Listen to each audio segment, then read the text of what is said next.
Hello students. मैं वीवी study से संतोष कुमार आप सभी का इस वीडियो में हार्दिक स्वागत करता हूं। तो हम शुरू करते हैं management of industrial relation part 3। चलिए शुरू करते हैं। ओके, हम यूनिट 1 यूनिट 2 कवर कर चुके हैं। अब यूनिट 3 की तरफ बढ़ते हैं। ओके, अब हम शुरू करने वाले हैं इंडस्ट्रियल डिस्प्यूट्स। इंडस्ट्रियल डिस्प्यूट्स का मतलब क्या होता है?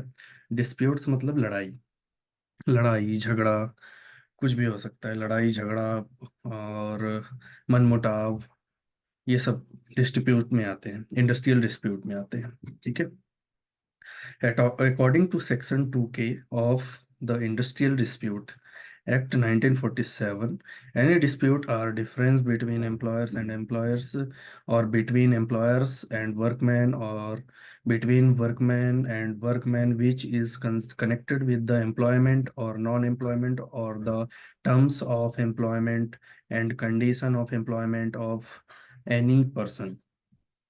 ओके, तो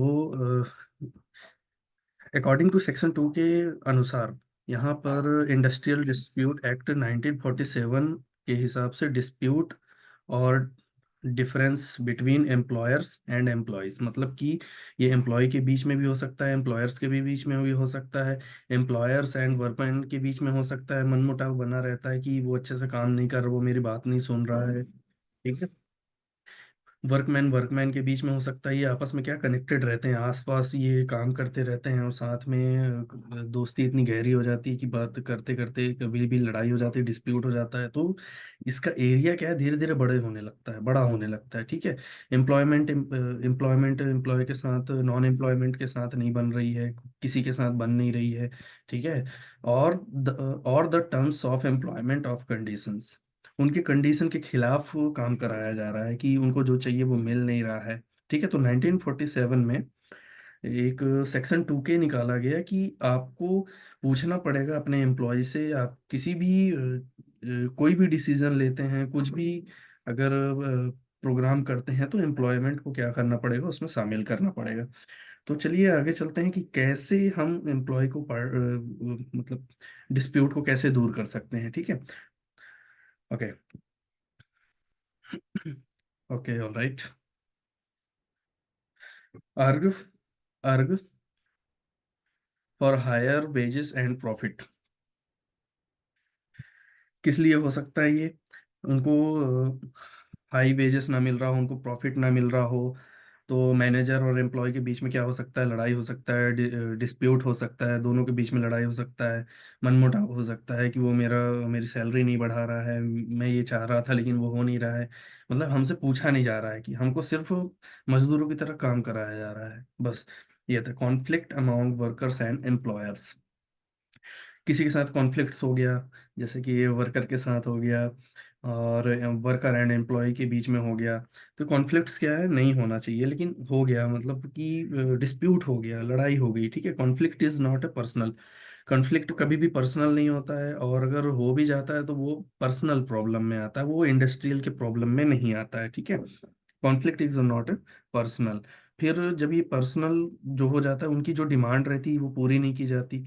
जब डिमांड पूरी नहीं की जाती तो अराइज हो जाता है क्या, डिस्प्यूट अराइज हो जाता है, मतलब कि लड़ाइयाँ चालू हो जाती है कि मेरा मैनेजर कितना घटिया है, मेरी मेरी बात ही नहीं सुनता है, हर बार अपने मन की करता है। ऐसा नहीं होना चाहिए। इसी वजह से क्या होता है, डिस्प्यूट होता है, हड़ताल होता है, स्ट्राइक होता है। ठीक है। हम आगे पढ़ेंगे कि स्ट्राइक क्यों होता है, कैसे होता है, इसके कितने कितने टाइप्स होते हैं। तो चलिए देखते हैं। Forms of industrial disputes, sorry disputes. Okay. Strike, strike का मतलब तो आप जानते होंगे, हड़ताल। ठीक है। आंदोलन, जो पुरानी भाषा में कहें तो आंदोलन होता है। ठीक है। Quitting work by A group of workers, मतलब कि जो ग्रुप में वर्क, जो ग्रुप का एक वर्कर्स होता है वो जॉब छोड़ छोड़ देते हैं, स्ट्राइक करने लगते हैं। ठीक है। स्ट्राइक जैसे कि आपने जनवरी 1 में देखा होगा कि बस की स्ट्राइक हो रही थी। मतलब चलो ठीक है, वो जॉब कर रहे थे अपनी, लेकिन गवर्नमेंट एक पॉलिसी लेकर आ जाती है कि आपको इतने का चालान देना पड़ेगा। अरे भाई, उनकी इतनी सैलरी नहीं होती, इतना चालान लेकर कहाँ से आएंगे? 7 लाख रुपए 8 लाख रुपए कहाँ से लेकर आएंगे वो? ठीक है, तो इस वजह से इनको क्या करना पड़ता है, जितने भी एम्प्लॉय होते हैं, जितने भी वर्कर्स होते हैं, इनको क्या करना पड़ जाता है, स्ट्राइक करना पड़ जाता है। चलिए आगे चलते हैं। स्ट्राइक कितने प्रकार का होता है? Sympathetic strike, strike to support the other group of workers on strike, मतलब कि आप दूसरों को देख के उनका सपोर्ट कर सकते हो। जैसे कि मैं इस वजह से स्ट्राइक कर रहा हूँ, तो सामने वाला उस चीज़ को समझेगा कि हाँ, ये इस वजह से स्ट्राइक कर रहा है, तो चलो मैं उसको इसमें सपोर्ट करता हूँ। ठीक है, सपोर्ट करना, कोई दूसरे पार्टी की सपोर्ट करना। ठीक है, general strike for the common demand of the worker concern, मतलब कि एक कॉमन डिमांड होता है, उसमें ये लोग स्ट्राइक कर लेते हैं, उसके सपोर्ट में स्ट्राइक कर लेते हैं। कोई छोटा सा भी डिमांड होता है और एक दूसरे के साथ बढ़ता हुआ चला जाता है, कि मतलब कॉमन सा, जनरल सा, उसका कोई रीज़न नहीं होता, मतलब रीज़न होता है लेकिन इतना बड़ा नहीं होता। वो उस अपनी डिमांड को पूरा करने के लिए क्या कर लेते हैं, पूरी कंपनी को सर में उठा लेते हैं, सर पर उठा लेते हैं और स्ट्राइक्स चालू कर देते हैं, जनरल स्ट्राइक चालू कर देते हैं। अब सेट डाउन स्ट्राइक क्या होता है? Worker stop doing the work but also do not leave the place of work. ठीक है, सेट डाउन का स्ट्राइक का क्या मतलब है, कि काम कुछ नहीं होगा लेकिन हम ऑफिस जाएंगे, इसे हम क्या कहेंगे, सेट डाउन स्ट्राइक कहेंगे। ठीक है, it is also known as tool down और पेन डाउन स्ट्राइक, मतलब कि हम ऑफिस तो जाएंगे लेकिन उस दिन पेन नहीं उठाना है और काम नहीं करना है। ऑफिस तो जाएंगे भाई, फिंगरप्रिंट लगाओगे नहीं, सैलरी कैसे मिलेगी? इसलिए एक स्ट्राइक, सेट डाउन स्ट्राइक ऐसा होता है कि हम ऑफिस तो जाएंगे, स्ट्राइक चल रही है, लेकिन हम पेन नहीं उठाएंगे, काम नहीं करेंगे। ठीक है, अब स्लो डाउन स्ट्राइक, अब स्लो डाउन इसका स्ट्राइक क्या होता है? When worker remain on the their jobs but slow down the output of their works. Slow down मतलब कि स्ट्राइक भी ऐसा होता है कि हम धीरे धीरे काम करेंगे, धीरे धीरे, एकदम धीरे धीरे काम करेंगे, लेकिन स्लो में काम करेंगे, एकदम धीरे से, स्लो में काम। Okay, all right, all right, all right, slow में हम काम करेंगे, लेकिन स्पीड में नहीं करेंगे जैसे पहले करते थे, क्योंकि हमारी डिमांड पूरी नहीं हो रही है। ओके, सिक आउट और सिक इन, इसका मतलब ये होता है कि जितने भी एम्प्लॉय काम कर रहे होते हैं, तो ये एक सिक आउट का मतलब ये भी एक स्ट्राइक होता है। सभी एक ही दिन छुट्टी ले लेते हैं, सभी को सिक मिलता है, यहाँ पर एम्प्लॉय जितने भी होते हैं सबको सिक मिलता है, सिक लीव कहते हैं जिसे, सबको मिलता है। और जब जब इनको स्ट्राइक करना होता है तो ये एक साथ छुट्टी ले लेते हैं कि हम मुझे भी मैं भी बीमार हूँ, मैं भी बीमार हूँ। तो वो रियल में होता नहीं है, वो स्ट्राइक करने का एक तरीका होता है। ठीक है, तो उसे कहते हैं सिक आउट, सिक इन स्ट्राइक। तो देखा जाए तो अगर सभी छुट्टी ले रहे हैं, अगर सामने वाला सोचता है कि यार सभी छुट्टी क्यों ले रहे हैं, इसका मतलब ये है कि स्ट्राइक चालू होने वाली है, इनकी कोई डिमांड पूरी नहीं हुई है, इसलिए सिक आउट करते हैं। सभी के सभी एक लाइन से छुट्टी ले लेते हैं और कहते हैं कि ये हमें छुट्टी चाहिए। तो मतलब छुट्टी करने का मतलब क्या है, कि कंपनी के ग्रोथ में रुकावट, मतलब कि अगर सभी एम्प्लॉय छुट्टी पर चले जाएंगे तो कंपनी का काम कौन करेगा? ठीक है, तो ये भी एक स्ट्राइक करने का तरीका होता है। अब आते हैं lockout, step taken by the employer and put pressure on workers, close down the workplace until the workers agree to continue the work on the terms and condition as given by the employer। इसका क्या मतलब होता है, कि company बंद रहेगी लेकिन employ की डिमांड, एम्प्लॉय की जो डिमांड है, लेकआउट का क्या मतलब होता है, एम्प्लॉयर पुट करता है, प्रेशर देता है वर्कर्स को कि आपको क्लोज डाउन करना है। वर्क प्लेस में वर्कर्स को एक भरोसा दिलाया जाता है कि आपको कंटिन्यू वर्क करते रहना है, जो आपकी टर्म्स एंड कंडीशन है उसको भी क्या करना है, प्रॉपर फॉलो करते रहना है। लेकिन स्ट्राइक, लेकआउट स्ट्राइक, लॉकआउट स्ट्राइक ये होता है कि कंपनी बंद रहेगी, कंपनी मतलब बंद रहेगी जब तक एम्प्लॉय का डिमांड पूरा नहीं किया जाएगा। ठीक है, घेराव, action taken by workers under which they restrict the employer to leave the work premises or residence, it is the illegal act according to the law।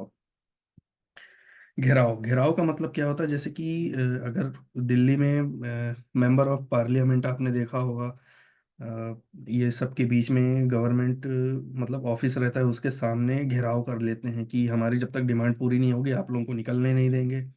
उसे हम क्या कहते हैं, घेराव कहते हैं। लेकिन ये it is an illegal act according to the law. ये एक इलीगल है, लेकिन उनकी डिमांड पूरी नहीं करोगे तो वो स्ट्राइक करेंगे, घेराव करेंगे। ये भी एक स्ट्राइक का तरीका होता है, किसी भी गवर्नमेंट संस्था को घेर के स्ट्राइक करना। ये इलीगल होता है लेकिन फिर भी लोग करते हैं, स्ट्राइक करते हैं, ठीक है। Picketing, when worker are not allow a report for the work by deputing some men at the factory guests. If picketing does not involve any violence, it is perfectly legal. इसका क्या मतलब ये होता है कि फैक्ट्री खुली रहेगी। Picketing का मतलब होता है कि एक ऐसी स्ट्राइक जिसमें फैक्ट्री खुली रहेगी लेकिन मालिक को अंदर नहीं आने दिया जाएगा जब तक एम्प्लॉय की डिमांड पूरी नहीं हो जाती है। उसे हम क्या कहते हैं? पिकेटिंग कहते हैं। ओके, चलिए अब आते हैं preventive and settlement machinery in India. Okay, preventive का मतलब ये होता है कि जो स्ट्राइक होने वाला होता है उसको बचा लेना। किसके द्वारा? एक मैनेजर के द्वारा, या फिर उससे कोई टॉप लेवल मैनेजमेंट में होता है, मिडिल लेवल मैनेजमेंट में होना है, होता है। तो वो स्ट्राइक होने से पहले उसे पता चल जाता है कि इनकी डिमांड क्या है, तो उसको क्या कर लेना? बचा लेना, ठीक है। Preventive machinery of industrial disputes, इसके अंदर क्या क्या आता है कि जो मैनेजर होता है वो स्ट्राइक को रोक ले, डिस्प्यूट को क्या कर ले? रोक ले। तो code of discipline, code of discipline कौन समझाएगा? मैनेजर ही समझाएगा। मैनेजर के अंडर में, मैनेजर के साथ साथ चलोगे, मैनेजर जो बोलेगा वो करोगे। मतलब कि एक एम्प्लॉय से पूछना चाहिए। लेकिन अगर आप इससे पूछेंगे नहीं, कोई डिसिप्लिन नहीं रखेंगे, ठीक है, तो डिस्प्यूट होंगे, मतलब लड़ाई झगड़ा होगा। फिर बोलेगा कि हमारा मैनेजर सही नहीं है, अब उसकी बात ही नहीं सुनी जा रही है, तो स्ट्राइक होने की संभावना ज़्यादा रहती है। तो ये चीज़ पहले ही पता चल जाता है मैनेजर को, तो वो क्या करता है? कोड ऑफ डिसिप्लिन, मतलब उसको स्टार्टिंग से ही डिसिप्लिन में रहना सिखा दिया जाता है। तो इससे क्या है? स्ट्राइक होने की संभावना कम हो जाती है।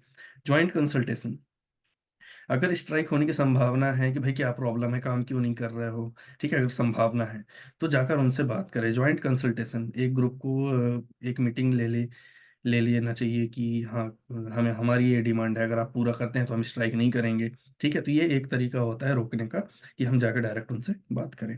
कलेक्टिव बार्गेनिंग, कलेक्टिव बार्गेनिंग भी यही ज्वाइंट कंसल्टेशन है, ज्वाइंट कंसल्टेशन में भी आता है, में ही आता है, क्योंकि उनसे जाकर ही बात करनी है। बार्गेनिंग का क्या मतलब होता है कि नहीं नहीं नहीं, हमारी डिमांड पूरी करो, हमारी डिमांड पूरी करो।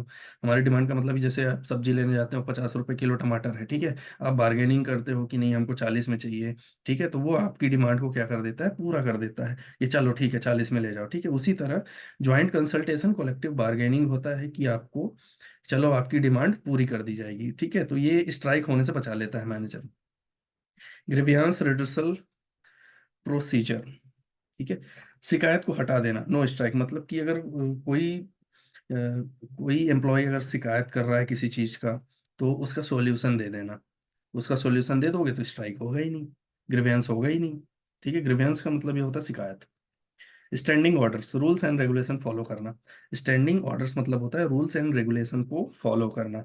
अगर एम्प्लॉय रूल्स और रेगुलेशन को फॉलो करता है, अगर उसमें कोई गलती नजर आती है, कोई डिमांड अगर रखी जाती है, तो मैनेजर को पहले ही पता चल जाता है। पहले ही पता चलेगा, क्यों? क्योंकि एम्प्लॉय से बड़ा कौन होता है? मैनेजर होता है। मैनेजर से बड़ा होता है टॉप लेवल मैनेजमेंट, ठीक है। तो सबसे पहले मैनेजर को पता चलता है, तो वो जो रूल्स और रेगुलेशन होते हैं, अगर एम्प्लॉय फॉलो नहीं कर रहा है तो क्या चेंजेस करने हैं, ये किससे पूछ लेता है? एम्प्लॉय से पूछ लेता है, बताइए आपकी क्या सजेशन है, तो हम इसको चेंज कर सकते हैं। रूल्स और रेगुलेशन को फॉलो करते हुए चेंज करना है, ओके। नेगोशिएशन, नेगोशिएशन मतलब एम्प्लॉय एम्प्लॉयर के बीच में बातें करे। कोई भी किसी के साथ, जैसे कि एम्प्लॉय मैनेजर के साथ नेगोशिएट कर रहा है, और बाद में आप ट्रेड यूनियन को भी बुला लीजिए। ट्रेड यूनियन जो लीडर होता है वो भी आके बात कर सकता है कि भाई स्ट्राइक क्यों चल रही है, ठीक है। तो प्रिवेंटिव का मतलब ये होता है कि पहल स्ट्राइक होने वाली संभावनाएं, उसको क्या किया जा सके? रोका जा सके, ताकि आगे स्ट्राइक ना बढ़ सके।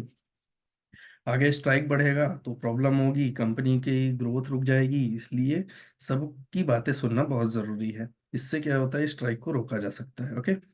नेक्स्ट टॉपिक में आते हैं, settlement machinery of industrial disputes, conciliation. Okay, settlement, अब बारी आती है कि जो स्ट्राइक हुआ है उसको सेटल कैसे करना है।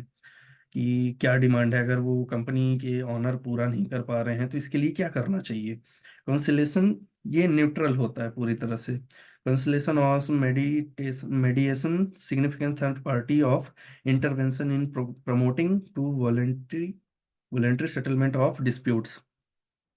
इसका क्या मतलब होता है कि किसी अगर टॉप लेवल मैनेजमेंट से हैंडल नहीं हो रहा है तो वो क्या करते हैं, थर्ड पार्टी को इंटरवेंशन में प्रमोटिंग एक वॉलेंटरी के तरीके से ही उसको सामने लाया जाता है। ये थर्ड पार्टी होता है, थर्ड पार्टी को लेकर आया जाता है ताकि वो समझा सके। ट्रेड यूनियन के भी हाथ में नहीं होता है, किसी के हाथ में, मतलब कंट्रोल ही नहीं कर पा रहे हैं स्ट्राइक को। ठीक है, कंट्रोल इस बात का कि कंपनी भी डिमांड नहीं कर पा रही, क्योंकि वो ज़्यादा डिमांड कर रही है तो कंपनी भी कैसे, क्योंकि उसके भी तो कुछ उसूल होते हैं कि हम इतना सैलरी देना चाहते हैं, इससे सेटिस्फाई हो कि नहीं। तो थर्ड पार्टी को क्या किया जाता है, यूज़ किया जाता है। Natural third party are used, मतलब थर्ड पार्टी को क्या किया जाता है, यूज़ किया जाता है ताकि उनको आके समझाया जाए।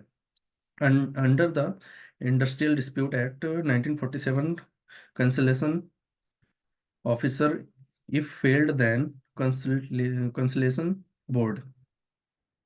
ओके, इसमें जो डिस्प्यूट होता है, एक्ट 1947 में जो डिस्प्यूट हुआ था एक बार, तो उसमें एक ऑफिसर अपॉइंट किया गया था कि आपको इनके आंदोलन को क्या करना है, रोकना है, इनको सॉल्यूशन देना है।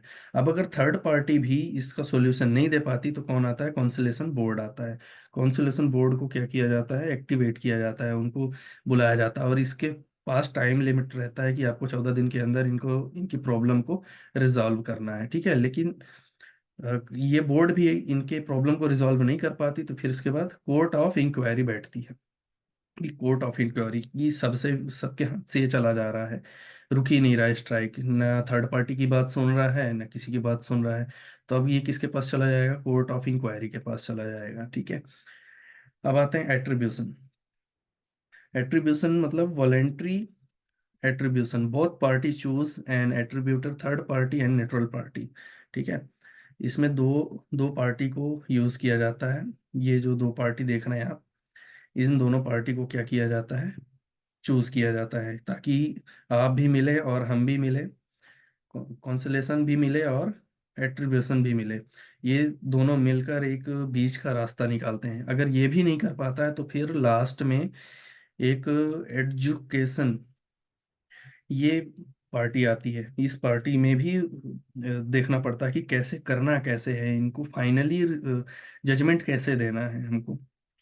ठीक है, लीगल रूलिंग और जजमेंट यूजली फाइनल। अब ये फाइनल जजमेंट कैसे आएगा, वो फाइनल अगर जजमेंट आ भी गया तो वो एम्प्लॉय को मानना ही पड़ेगा, उसके ऑनर को भी मानना पड़ेगा। ठीक है, लीगल रूल के हिसाब से जो जजमेंट आएगा यूजुअली वो फाइनल कहा जाएगा, उसके अलावा कोई किसी की बात नहीं सुनेगा। ठीक है, involves intervention in the dispute by third party appointed by the government with or without the consent of the parties to the dispute, the purpose of selling the dispute।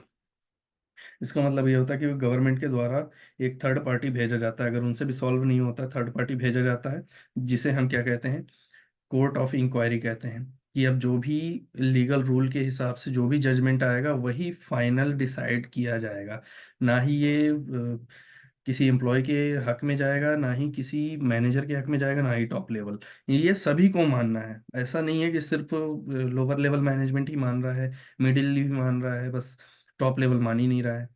ये फाइनल लीगल रूलिंग और judgement के हिसाब से रहेगा। Usually जो final judgement आएगा वो मानना ही पड़ेगा, 100% मानना ही पड़ेगा, चाहे कुछ भी कर लो। और ये 100% इस बात को सॉल्व करने की कोशिश करेगा, 100% सॉल्व करने की कोशिश करेगा।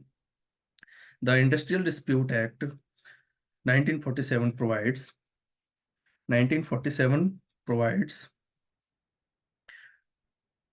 okay, all right, a three-tier education machinery comparison। ठीक है, labour court, industrial tribunals and national tribunals, इन पर केस कर सकते हैं। ठीक है, जो स्ट्राइक किया है इन पर केस कर देंगे। इन पर केस करने के बाद जो फाइनल जजमेंट आएगा अकॉर्डिंग टू लॉ, जो जजमेंट आएगा वो सभी को मानना ही पड़ेगा। तो ये एक तरीका होता है स्ट्राइक खत्म करने का। ओके, अब चलते हैं नेक्स्ट टॉपिक में। Okay, worker participation, worker participation. Okay, all right, all right. अब हर वर्कर एक जैसा तो होता नहीं है, ठीक है, सबका ओपिनियन अलग अलग होता है। Worker participation in management. Okay, worker participation in management, worker participation, ठीक है। वर्कर सभी के पास अलग अलग ओपिनियन होता है, और कभी कभी ऐसा होता है कि यार हमारे आइडियाज़ को क्या नकारा जा रहा है, हमें सुना ही नहीं जा रहा है, हमारी कोई वैल्यू ही नहीं है। ठीक है, तो इस तरह में क्या हो जाता है, एम्प्लॉय डिमोटिवेट हो जाता है, वो मोटिवेट नहीं रहता अपने काम के लिए, अच्छा परफॉर्मेंस के लिए मोटिवेट नहीं रहता है। तो हमें क्या करना चाहिए, वर्कर के पार्टिसिपेशन को ध्यान देना चाहिए कि एम्प्लॉय को भी शामिल करना चाहिए। अगर आप इंडस्ट्री में भी कुछ भी शामिल कर रहे हो, या मतलब कुछ भी चेंज करना चाह रहे हो, तो यहाँ एम्प्लॉय को भी शामिल करना चाहिए, ठीक है। अगर एम्प्लॉय को शामिल नहीं करते, तो अभी हमने पिछले इसके पहले वाले चैप्टर में देखा कि वर्कर्स जो है स्ट्राइक कर लेते हैं, ठीक है। वो इस वजह से स्ट्राइक करते हैं क्योंकि काम उनके मन का नहीं हो रहा होता है। अब ये जरूरी नहीं है कि सिर्फ जो वर्कर कहेगा वही हम करेंगे। कभी कभी ऐसा होता है कि वर्कर को वो चीज़ गलत लगती है, 8 घंटे काम कराना, वो 12-12 घंटे काम कराते हैं, सैलरी उतना ही मिलता है, तो ये क्या होता है, शोषण होता है। इस वजह से क्या करते हैं, स्ट्राइक करते हैं। मतलब एम्प्लॉय की भी सुनो, एम्प्लॉय हर एम्प्लॉय गलत नहीं होता है, हर एम्प्लॉय सही भी नहीं होता है, ठीक है। तो एम्प्लॉय को पार्टिसिपेशन में इंक्लूड करना बहुत ज़रूरी है। इंक्लूड करोगे तो वो वैल्यू समझेगा कि हाँ, हमें इन्वॉल्व कर रहे हैं तो कंपनी हमारी अच्छी है, तो हमें इसके लिए कुछ ना कुछ तो करना ही चाहिए, ठीक है। अब आते हैं, refers to participation of non managerial employee in the decision making process the organisation, ठीक है। एम्प्लॉय को बिना बताए कोई भी डिसीजन अगर ले लिए, तो वो क्या होता है, एम्प्लॉय नाखुश हो जाता है। नॉन मैनेजरियल एम्प्लॉय नाखुश हो जाता है, डिसीजन मेकिंग में उसको इन्वॉल्व नहीं कर रहे हैं, तो वो बोलेगा कि मेरे को कुछ बताते ही नहीं है, भाई मैं सीखूंगा कैसे। प्रोसेस ऑफ द ऑर्गेनाइजेशन, कुछ भी प्रोसेस होता है, कुछ भी चेंज होता है, तो एम्प्लॉय को यहाँ पर शामिल नहीं किया जाता, लेकिन एम्प्लॉय को यहाँ शामिल करना चाहिए, उसको पार्टिसिपेट करवाना चाहिए। आपको अगर कोई भी इंडस्ट्री में चेंजेस करने हैं, तो उनको बुलाइए, उनके साथ सजेशन लीजिए, उनके सजेशन लीजिए, ठीक है। एम्प्लॉय को भी इन्वॉल्व करना चाहिए उस चीज़ में। एम्प्लॉय को इन्वॉल्व करेंगे तो एम्प्लॉय खुश रहेगा और बोलेगा कि हाँ, कंपनी अच्छी है, हम कुछ भी चेंज करती है तो हमारे सजेशन भी लेती है। इससे क्या है कि वो कंपनी को अपना समझेगा और उसके हिसाब से काम करना चालू करेगा। ये आगे चलते हैं, बिकम इन्वॉल्व इन वन और more aspect on organisational decision making within the enterprise in which they work. Okay, आप कंपनी के कंपनी के बिकम इन्वॉल्व, आपको एम्प्लॉय को क्या करना है, उनको इन्वॉल्व करना है। कोई भी ऑर्गेनाइजेशनल डिसीजन मेकिंग ले रहे हैं, डिसीजन मेकिंग कोई भी ले रहे हैं, तो उनको क्या करना है, इन्वॉल्व करना है। कोई भी वर्क अगर चल रहा हो, तो एम्प्लॉय को क्या करना है, इन्वॉल्व करना है। जैसे कि उसे काम दे दिया गया एक फाइनेंस डिपार्टमेंट का, ठीक है। अब फाइनेंस डिपार्टमेंट में क्या चाहिए कि जितना खर्चा हो रहा है, कितना रॉ मटेरियल आ रहा है, वो सबका हिसाब कौन देखता है, फाइनेंस देखता है, ठीक है। और उसको एक ही काम यही करना होगा, तो क्या करेगा वो, यही काम उसे नहीं करना है, उसे और भी चीजें जाननी है कि कौन सी चीजें कैसी होती है, उसे सब कंपनी के हर चीज की नॉलेज होनी चाहिए। ऐसा एम्प्लॉय का कहना है कि हमें भी पार्टिसिपेट करने का मौका दो ऑर्गेनाइजेशनल डिसीजन मेकिंग में भी, और कुछ भी चेंज करते हो, विच डे वर्क, कोई भी वर्क हो, हमें भी शामिल करो, हमें भी अच्छा लगता है आप लोगों के साथ मिलना जुलना अच्छा लगता है, ठीक है। और कोई भी बात हो तो हमें भी आपको शेयर करने में अच्छा लगता है, अपने सीनियर को भी शेयर करें। अगर कोई भी डिसीजन लिया जाता है, अगर आपके कोई सजेशन है, तो उसको शेयर करें, हो सकता है वो आइडिया हमें पसंद आ जाए, है ना। आल्सो कॉल्ड लेबर पार्टिसिपेशन और वर्कर पार्टिसिपेशन, इसे लेबर पार्टिसिपेशन और वर्कर पार्टिसिपेशन के नाम से भी जाना जाता है। ओके, अब आते हैं डेफिनेशन में। क्लेक्स सेज, मतलब क्लेक्स के अनुसार, it is impulse is situation where workers representative are so some extent involved the process of management decision making, but where the ultimate power is in the hand of the management। इसका क्या मतलब होता है, employ से आपको पूछना चाहिए, employ का कहना है कि हर चीज में हमें शामिल करो। ये क्लेग ने थ्योरी दी है। उन्होंने एक रिसर्च की, 10-20 साल रिसर्च करने के बाद पाया, कई फैक्ट्रियों में, कई ऑफिसों में जाके एम्प्लॉय से बात किया है उन्होंने, क्लेग्स ने। ठीक है, तो उन रिसर्च में पाया कि एम्प्लॉय का कहना है कि हमें हर चीज में शामिल करो, चाहे वो अच्छा हो या बुरा हो। एम्प्लॉय से पूछा जाएगा कि फाइनल डिसीजन, एम्प्लॉय से पूछा जाएगा कि आपके क्या सजेशन है, लेकिन फाइनल डिसीजन कौन लेगा यहाँ पर? मैनेजमेंट डिसीजन मेकिंग, मतलब फाइनल डिसीजन किसके हाथ में रहेगा? Hand of the management, management के हाथ में रहेगा। वर्कर ने, वर्कर को जो सजेशन देना था दे दिया, ठीक है, लेकिन डिसाइड कौन करेगा? हैंड ऑफ द मैनेजमेंट, उसके अंडर में रहेगा कि क्या उसने सजेशन सही दिया है कि सही नहीं दिया है, ठीक है, ये उसके अंदर रहता है। Okay, all right, all right, all right. Okay, तो हमें क्या करना चाहिए? हर एम्प्लॉय को इम्पोर्टेंस देनी चाहिए। अगर आप हर एम्प्लॉय को इम्पोर्टेंस देंगे तो वो जॉब छोड़ के नहीं जाएगा, स्ट्राइक नहीं होगी, कंपनी अच्छे से चलेगी। ठीक है।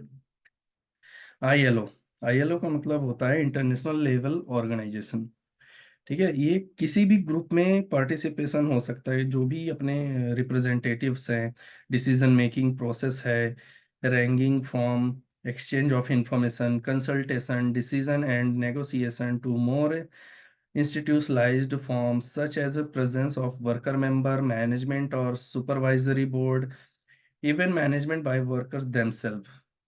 इंटरनेशनल लेवल ऑर्गेनाइजेशन का कहना है कि वर्कर को इन सब चीजों में क्या करना चाहिए? पार्टिसिपेट करना चाहिए, उनको फोर्स मतलब कि अप्रोच करना चाहिए कि आपको इनमें इन्वॉल्व होना है। अगर आप इन्वॉल्व होते हैं तो उसके हर चीज का पालन होता है इसमें, उससे सजेशन भी लिया जाता है, क्योंकि आप किसी भी कंपनी में जॉब करेंगे, अगर सैलरी अच्छी है, आपके वर्किंग एनवायरनमेंट अच्छे हैं, तो आपको उसमें काम करने में मजा आएगा, आपको हर इंफॉर्मेशन में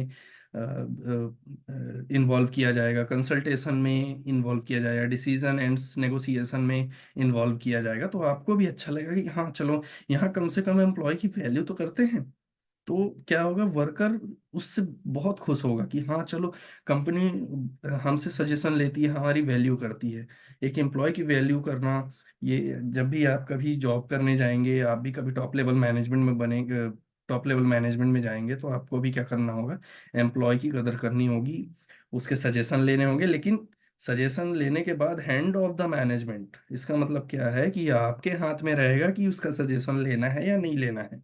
ठीक है, बस इन्वॉल्व करना है, उसके मन की ही नहीं करनी है कि उसने जो बोल दिया वही करेंगे, ऐसा कुछ नहीं है।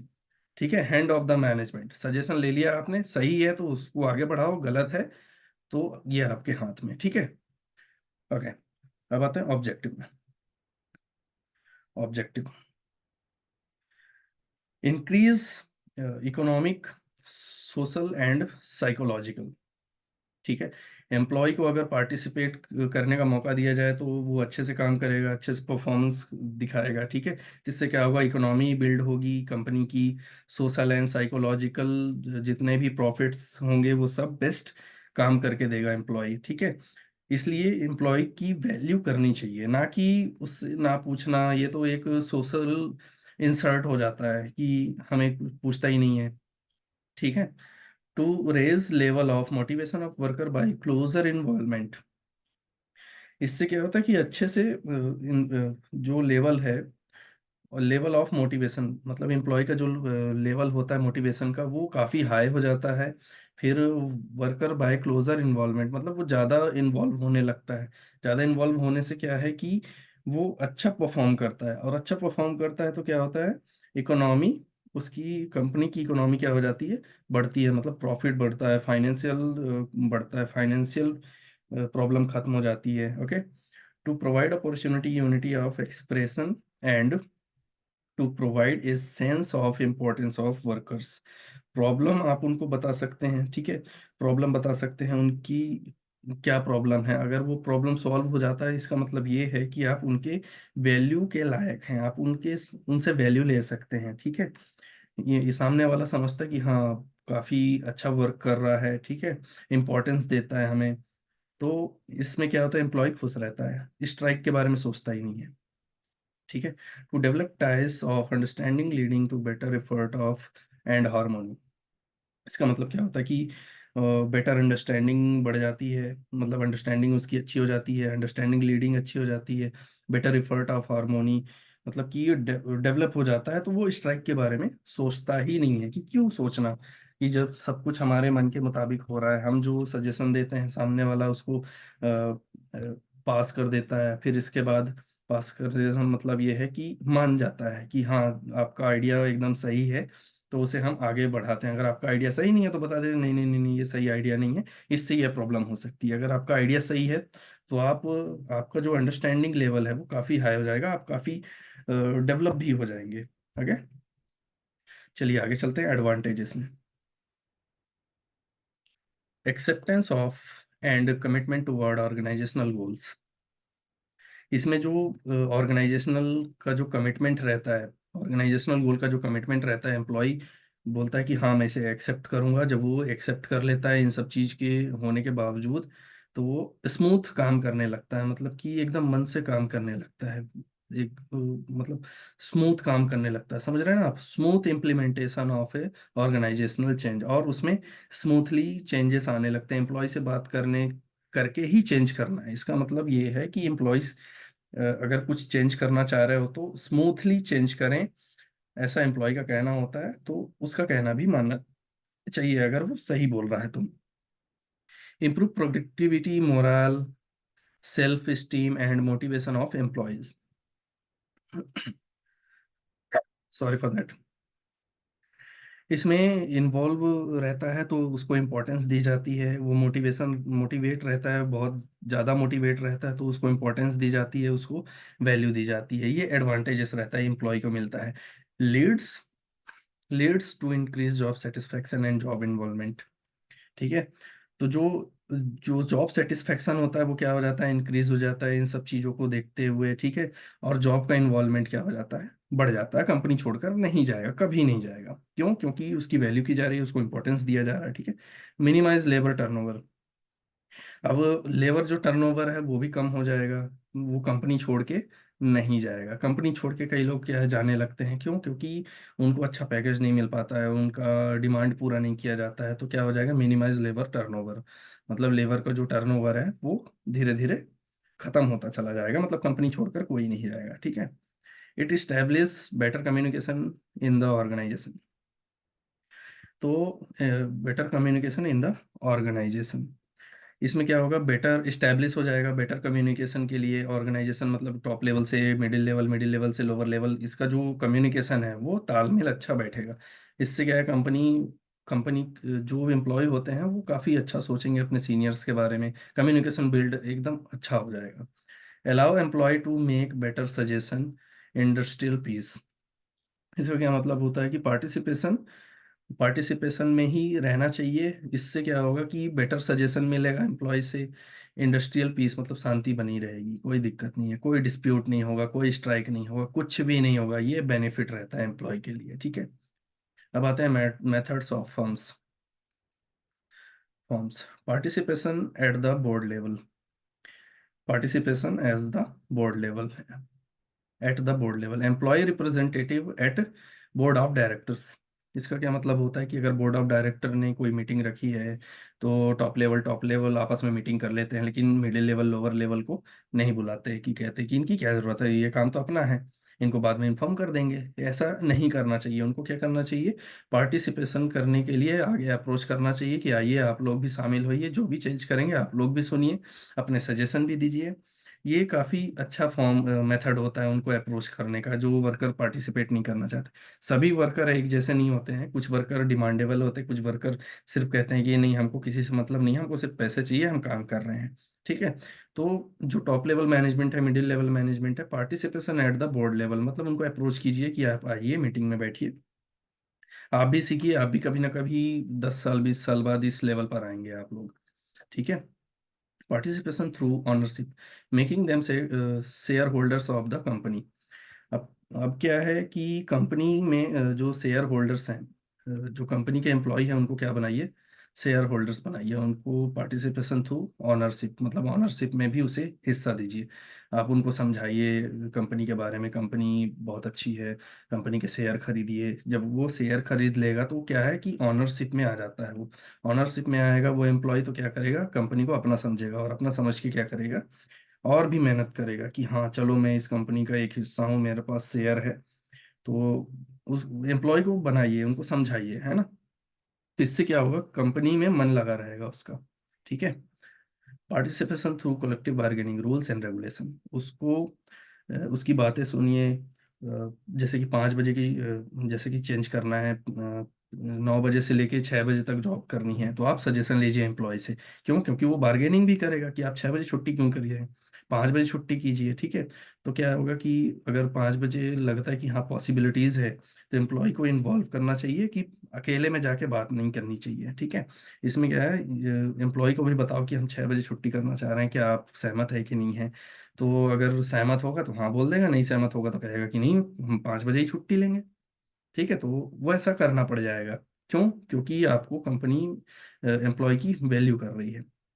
ठीक है। Participation through suggestion scheme, suggestion लेते रहिए, पार्टिसिपेशन लेते रहिए, मतलब कि हमेशा लेते रहिए उनसे सजेशन, हर एक छोटी छोटी चीज में भी सजेशन लेते रहिए कि करना क्या है, इसको कैसे कर सकते हैं, बेहतर तरीके से कैसे कर सकते हैं। देखिए आपके पास एम्प्लॉय जो आता है वो अलग अलग दिमाग का आता है, और सभी का दिमाग एक जैसा नहीं होता है। हो सकता है कोई आपके एम्प्लॉय में से कोई ऐसा एम्प्लॉय निकल आए जिसकी सोच आपसे भी बड़ी हो, कंपनी को और आगे ले जा सकता है। तो आपको क्या करना है, बारी बारी से सबसे सजेशन लेते रहना है। Okay. Joint management council and committees like quality circle, इसके बारे में हम क्वालिटी सर्कल में ये यहाँ से समझते हैं।